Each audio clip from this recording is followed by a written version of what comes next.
মাত্র ৪,০০০ টাকায় একটি ছাগল কিনে ৪ বছরে কয়েক লাখ টাকার ছাগল বিক্রি করেছেন বরিশালের উজিরপুর উপজেলার হস্তিশুণ্ড গ্রামের বাসিন্দা খোকন তালুকদার। পেশায় চা বিক্রেতা হলেও ছাগল পালন করে ঘুরে দাঁড়িয়েছেন তিনি। বর্তমানে তার খামারে ছোট বড় মিলিয়ে রয়েছে প্রায় অর্ধশত ছাগল। এছাড়াও গত কয়েক বছরে শতাধিক ছাগল বিক্রি করেছেন তিনি, যা থেকে আয় করেছেন প্রায় ৩ লাখ টাকা। ছাগল বিক্রি করছি প্রায় ৫০টার মতন, ৩ লাখ টাকা বিক্রি করছি।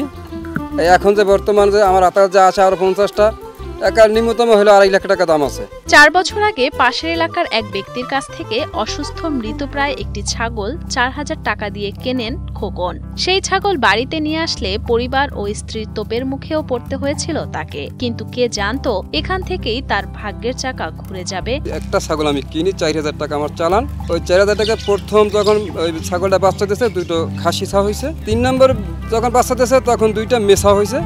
ওই মেছা 2টা হওয়ার পরপরই মানে আমার আতালা কাক করিয়া উৎপত্তি হওয়া শুরু হয়ে গেল। তখন আমি ওই মেছাগুলো যে হয়েছে আমি আর বিক্রি করি না, আমি খাসিগুলো বিক্রি করে দিচ্ছি। বর্তমানে তার খামারে রয়েছে প্রায় ৫০টি ব্ল্যাক বেঙ্গল জাতের ছাগল। আসলে ছাগলটিকে লালন পালন শুরু করেন তিনি। যাই হোক, আল্লাহর রহমতে ওই খাওয়ানোর পর ছাগল হওয়ার পর বাচ্চা টাচ্চা দিচ্ছে। এই দোকান উপলক্ষেই ওই ছাগলের পাল এত দূর এই পর্যন্ত। এখন বর্তমানে আমার প্রায় ৫০টা আছে, 2টো শর্ট আছে ছাগল। বাবা মা স্ত্রী সহ খোকনের 4 সদস্যের পরিবার, তবে তার নেই কোনো সন্তান। সন্তানহীন খোকন রেহানা দম্পতি তাদের ছাগলগুলোকে নিজের সন্তানের মতো করেই লালন পালন করছেন। আমরা মানুষে যা ঈদের দিন খাইছি অগো খাওয়াইছি, এরপর আমি পোলাও রেঁধে অগো পোলাও দিছি, অগো 1 প্লেট দিলে সব কয়টাই খায়।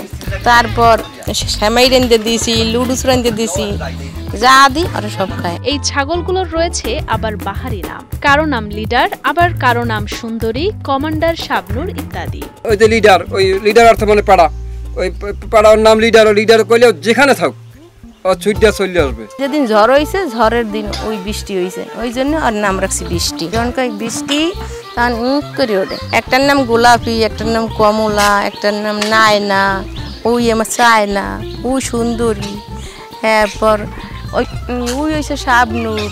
খোকনের খামারের ছাগলগুলো অনেক শান্তিপ্রিয়, কখনো কারো ক্ষতি করে না। নাম ধরে ডাকা মাত্রই ছুটে আসে মালিকের কাছে। ওরা কোনো কারো গাছ যাইয়া হামলা করে খাইয়া না, লাফাইয়া লোপাইয়া যাইয়া হিজিয়া কাটতে খাইয়া না, আমার লক্ষ্মী যাবে। খোকনের ইচ্ছা তার এই খামার আরো বড় পরিসরে চালু করবেন তিনি। পাশাপাশি গ্রামের বেকার যুবকদের যদি নতুন করে তার খামারে কর্মসংস্থানের ব্যবস্থা করতে পারেন, সেটি হবে তার জীবনের সবথেকে বড় পাওয়া।